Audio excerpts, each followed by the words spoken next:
بعض اوقات انسان قدرت کی نشانیوں کو فراموش کرتا ہے، انہیں نظر انداز کرتا ہے، اور قدرت انہیں جو بتانے کی کوشش کر رہی ہوتی ہے وہ سمجھنے سے منکر ہو جاتا ہے۔ آج ایک ایسی ہی کہانی سنانے جا رہی ہوں میں آپ کو، جو ایک لڑکی کی سچی کہانی ہے جس نے قدرت کی نشانیوں کو نظر انداز کیا اور اللہ سے ضد لگا لی، اور وہ حاصل کیا جو وہ حاصل کرنا چاہتی تھی۔ قدرت نے اسے بار بار اشارے دیے، بار بار اسے سمجھانے کی کوشش کی کہ یہ تمہارے حق میں بہتر نہیں ہے، لیکن وہ دعاؤں میں اسی چیز کو مانگتی رہی۔ جیسے کہ اللہ قرآن میں فرماتا ہے کہ انسان شر کو بھی خیر کی طرح مانگتا ہے، بے شک انسان بڑا ہی جلد باز واقع ہوا ہے۔ اللہ تعالیٰ جو ہم سے اتنا پیار کرتا ہے، اتنی محبت کرتا ہے، وہ کیسے ہمیں تکلیف میں ڈال سکتا ہے؟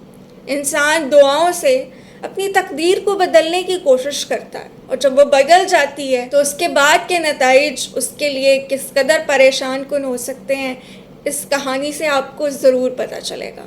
میں چاہتی ہوں کہ تمام لڑکیاں یہ کہانی ضرور سنیں۔ ہو سکتا ہے آپ بھی کسی شر کو خیر کی طرح مانگ رہی ہوں، اور یہ کہانی سننے کے بعد آپ اپنی زندگی کا فیصلہ کرنے کے لیے تھوڑے ڈیفرنٹ اینگل سے سوچنا شروع کر دیں۔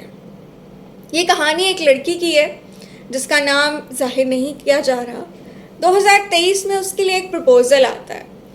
وہ جیسے ہی اس لڑکے کی تصویر دیکھتی ہے تو اسے اس سے عشق ہو جاتا ہے۔ اسے لگتا ہے کہ یہ تو وہی انسان ہے جس کی مجھے آج تک تلاش تھی۔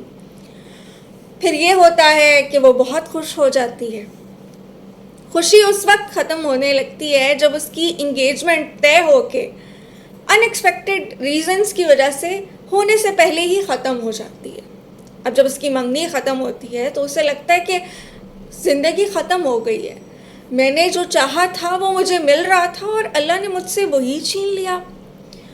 1 سال گزرتا ہے، 1 سال بعد دوبارہ وہیں سے رشتہ آتا ہے، اور اس کا رشتہ اس کے ساتھ نہ صرف پکا ہو جاتا ہے بلکہ اس کی شادی کی تاریخ بھی طے ہو جاتی ہے۔ اب اس سے بڑی خوشی کی بات کیا ہو سکتی ہے کہ اس کی شادی وہیں ہو رہی ہے جہاں وہ چاہتی تھی۔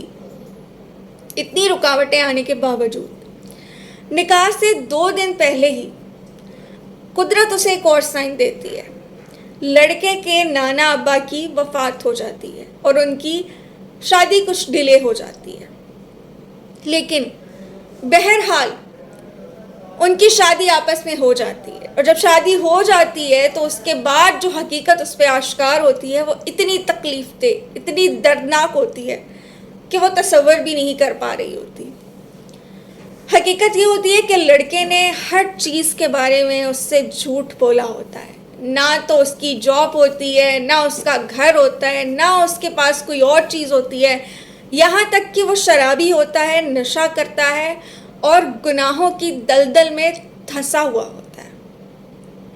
اور اس کی ساس اس معاملے میں اپنے بیٹے کا بہت ہی ساتھ دیتی ہے۔ وہ کیسے؟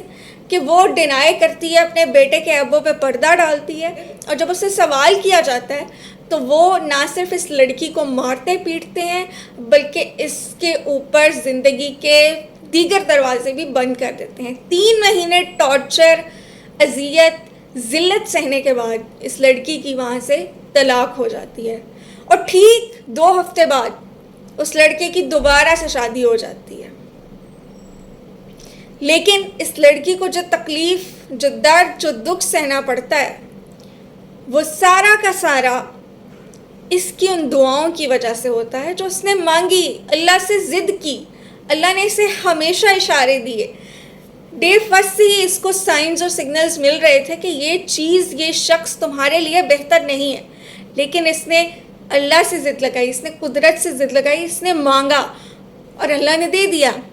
تو بہت سی لڑکیاں اس لڑکی کی کہانی کے اینڈ سے یہ جان سکتی ہیں کہ ہمارے لیے بعض اوقات وہ چیزیں جو بہتر نہیں ہوتی، قدرت اسے ہم سے دور کرنے کی کوشش کر رہی ہوتی ہے، لیکن ہم ہی نہیں سمجھ رہے ہوتے، ہم سمجھنا ہی نہیں چاہ رہے ہوتے۔ اگر آپ بھی کسی ایسے شر کو اپنے لیے خیر سمجھ کر مانگ رہی ہیں اور قدرت کے اشاروں کو نظر انداز کر رہی ہیں تو پلیز ایک دفعہ ضرور سوچیں۔ شادی ایک بہت بڑا فیصلہ ہے، اور اس فیصلے کو کرتے ہوئے آپ کو بہت سی چیزوں کو دیکھنا چاہیے۔ محبت اپنی جگہ ایک حقیقت ہے، لیکن اس کے ساتھ جو دین نے ہمیں بنیادی تقاضے بتائے ہیں کسی بھی رشتے کو کرتے ہوئے، ان کو ضرور دیکھنا چاہیے اور قدرت کے اشاروں کو سمجھنا چاہیے، کیونکہ قدرت کبھی ظلم نہیں کرتی، انسان اپنے اوپر خود ظلم کرتا ہے۔